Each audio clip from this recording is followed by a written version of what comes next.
How are you feeling that today? Yay! I'm so excited. Look at that. Holy moly. Whee!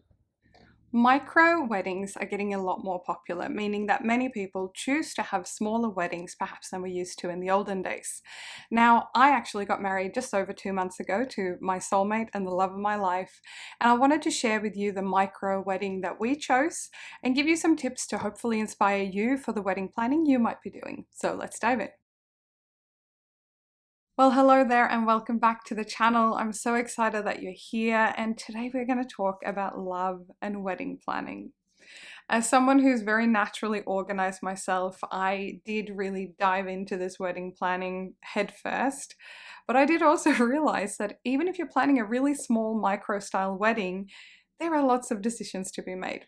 So today I wanted to share with you what I ended up doing or what we ended up doing, but also I guess some principles and questions that you can ask yourself as you go through the planning, whether you're planning your own wedding, you're helping someone else plan theirs, or you might even be thinking about a really cool vow renewal, marriage milestone celebration, even if you are married. And for those of you who are new to the channel, we live in Melbourne, Australia, but I am originally from Sweden. So Australia and Sweden is pretty much as far away from each other as you can get. So that was obviously something that we had to take into account when we were trying to work out how we were going to either get all of our loved ones together in the one place or find a way of including people in our very special day. So what I'm hoping to do with today's video is to be inspiring and give you ideas. By no means is this how anyone else should or has to do their wedding. It's just here to inspire you to add some ideas to yours.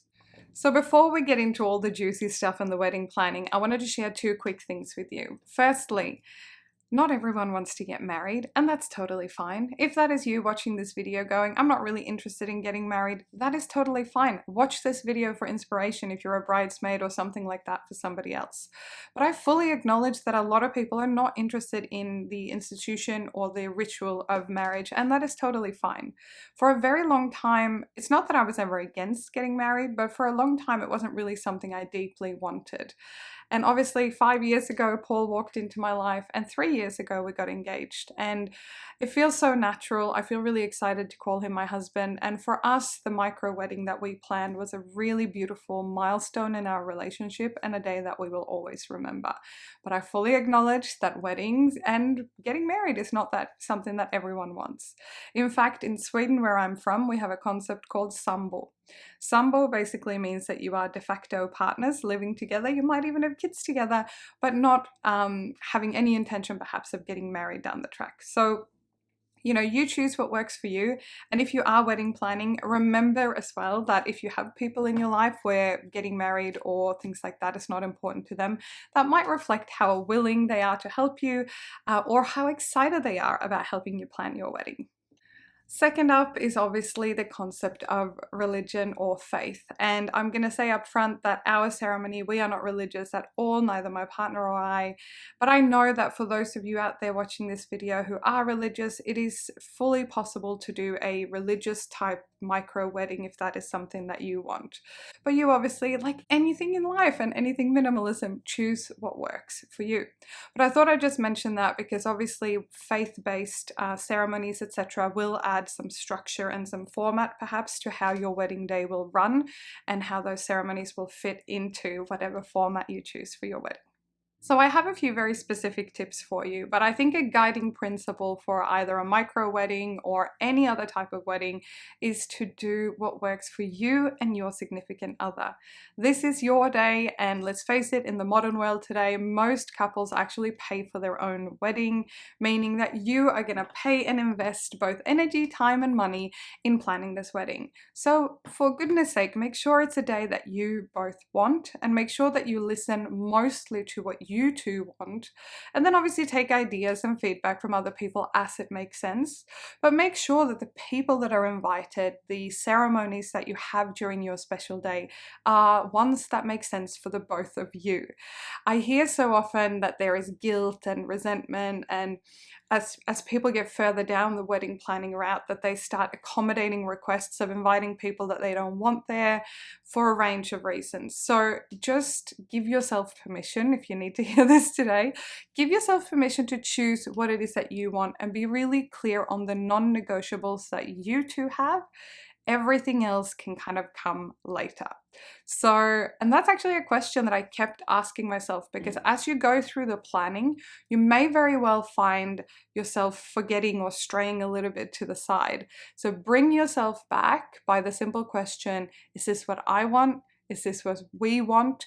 And what are we willing to do to compromise together? Because it's about the two of you and the commitment that you are making to each other, not about everybody else.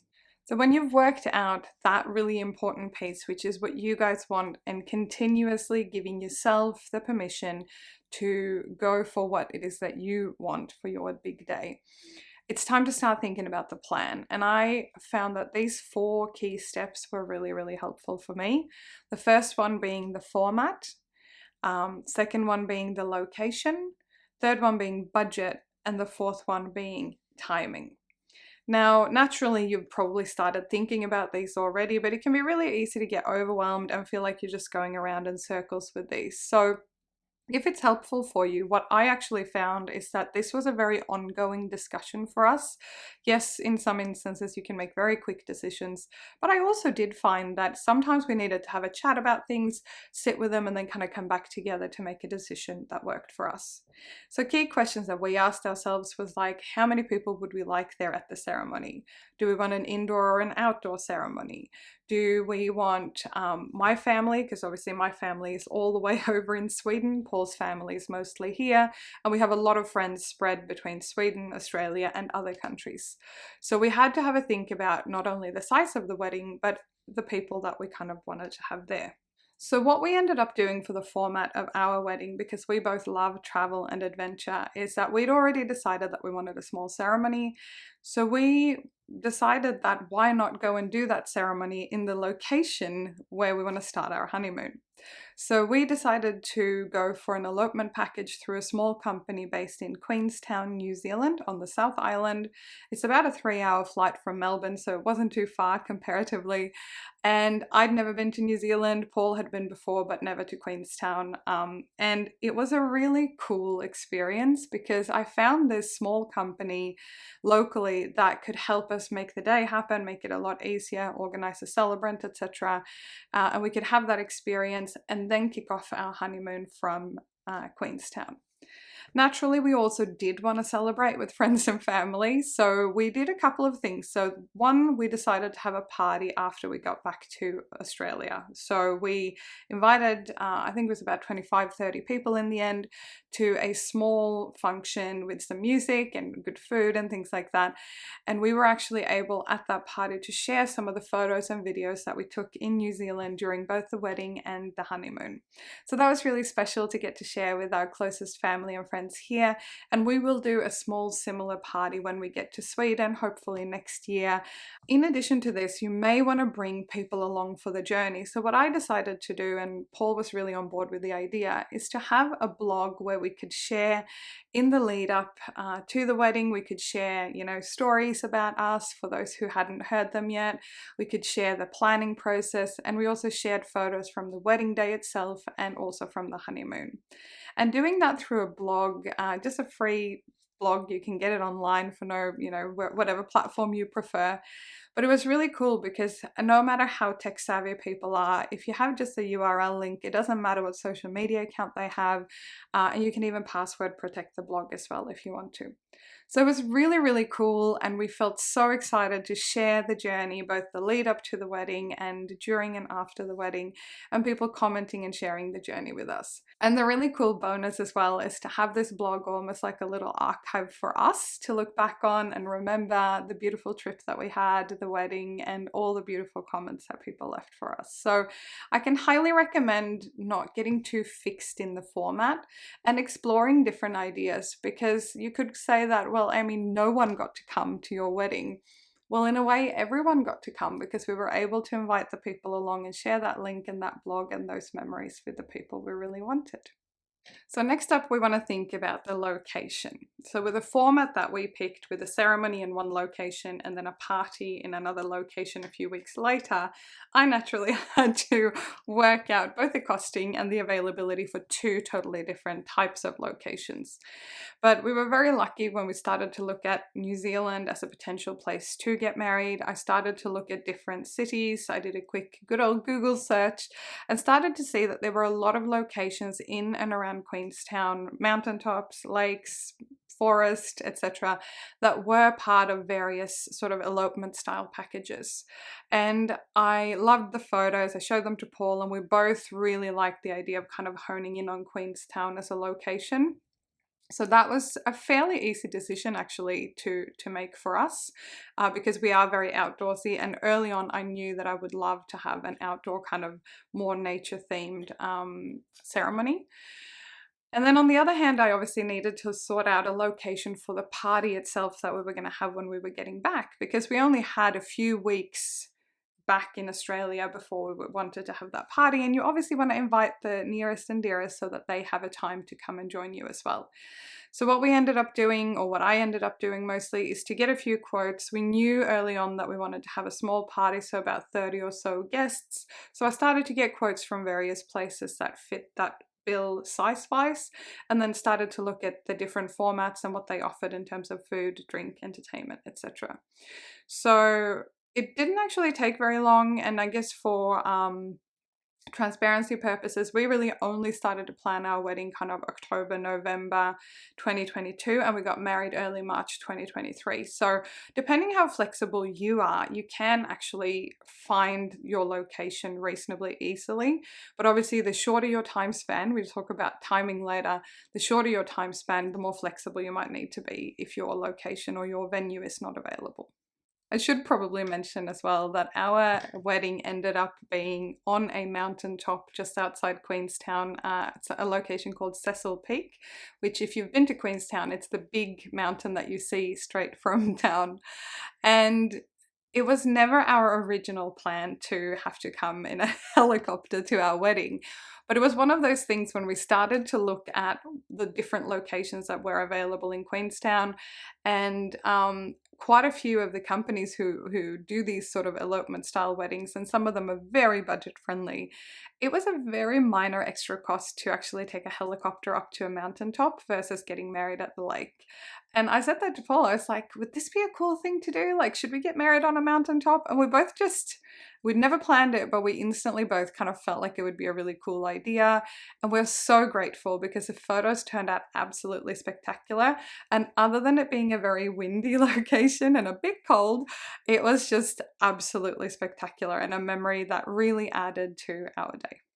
So next up, we are talking money, and this is sometimes where people start, and there's nothing wrong with starting here. If you and your partner have a ballpark budget in mind, it's a great place to start, and then you can start to hone down or get some quotes and go, okay, we're willing to spend here and not here.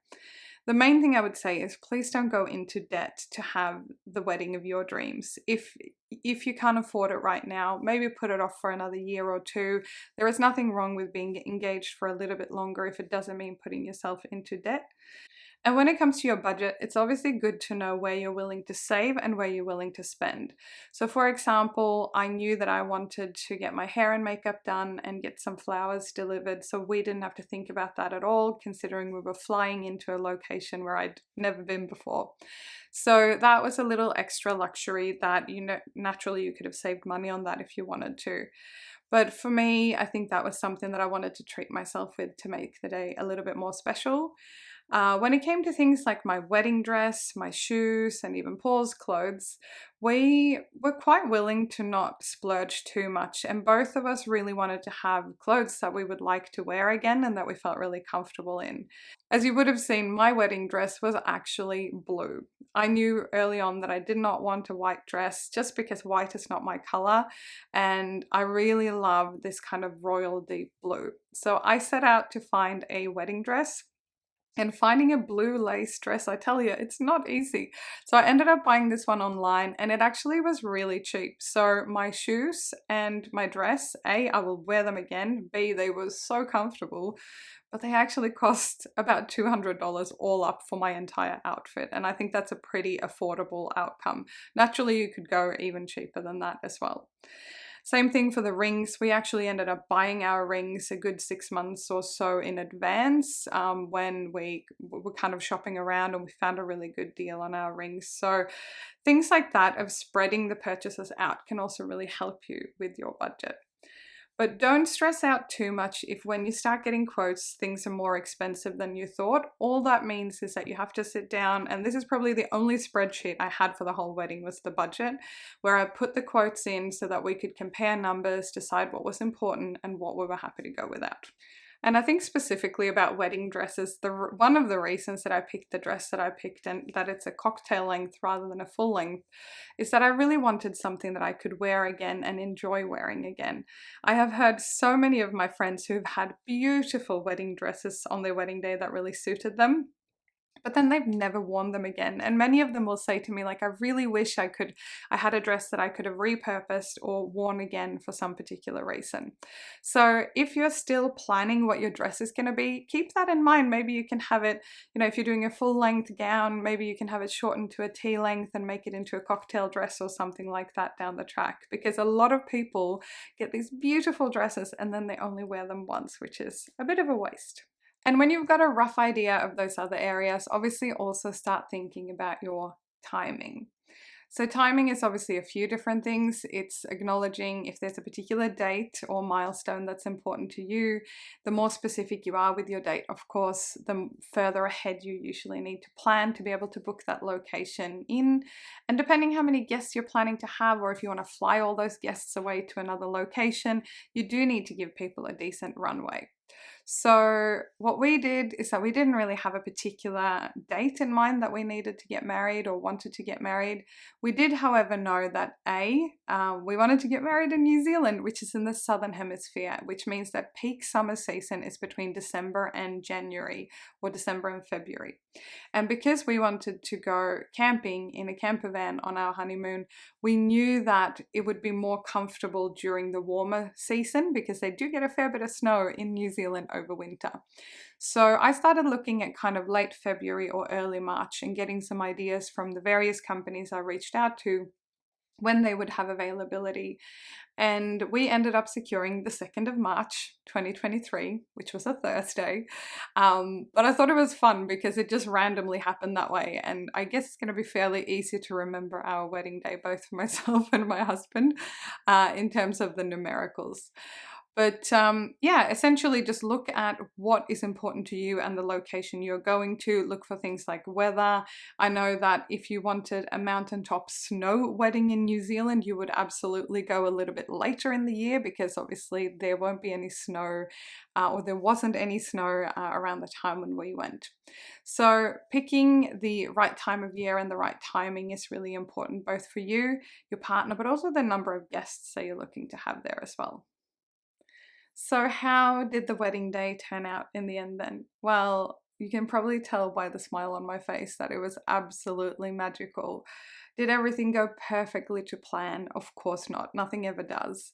And I think I had some expectations around what it was going to be like up on that mountaintop. It was actually really windy, like way windier than I thought it was going to be. But it still worked out to be just an absolutely magical day, and we both think of it fondly. We talk about it a lot, we look at the photos a lot, and I really love that we were able to honor the people that we are and the privacy we kind of wanted for the ceremony, while still allowing all the people we wanted to invite along, if you will, to be there in some way. In the morning of, I actually had the most relaxing morning. I know a lot of brides rush around and things like that, but I had the most relaxing morning. We woke up, we had a coffee, the lady came to do my hair and makeup. I had a video chat with some of my friends and family back home, so we got ready together, and it was really, really cool. The flowers got delivered.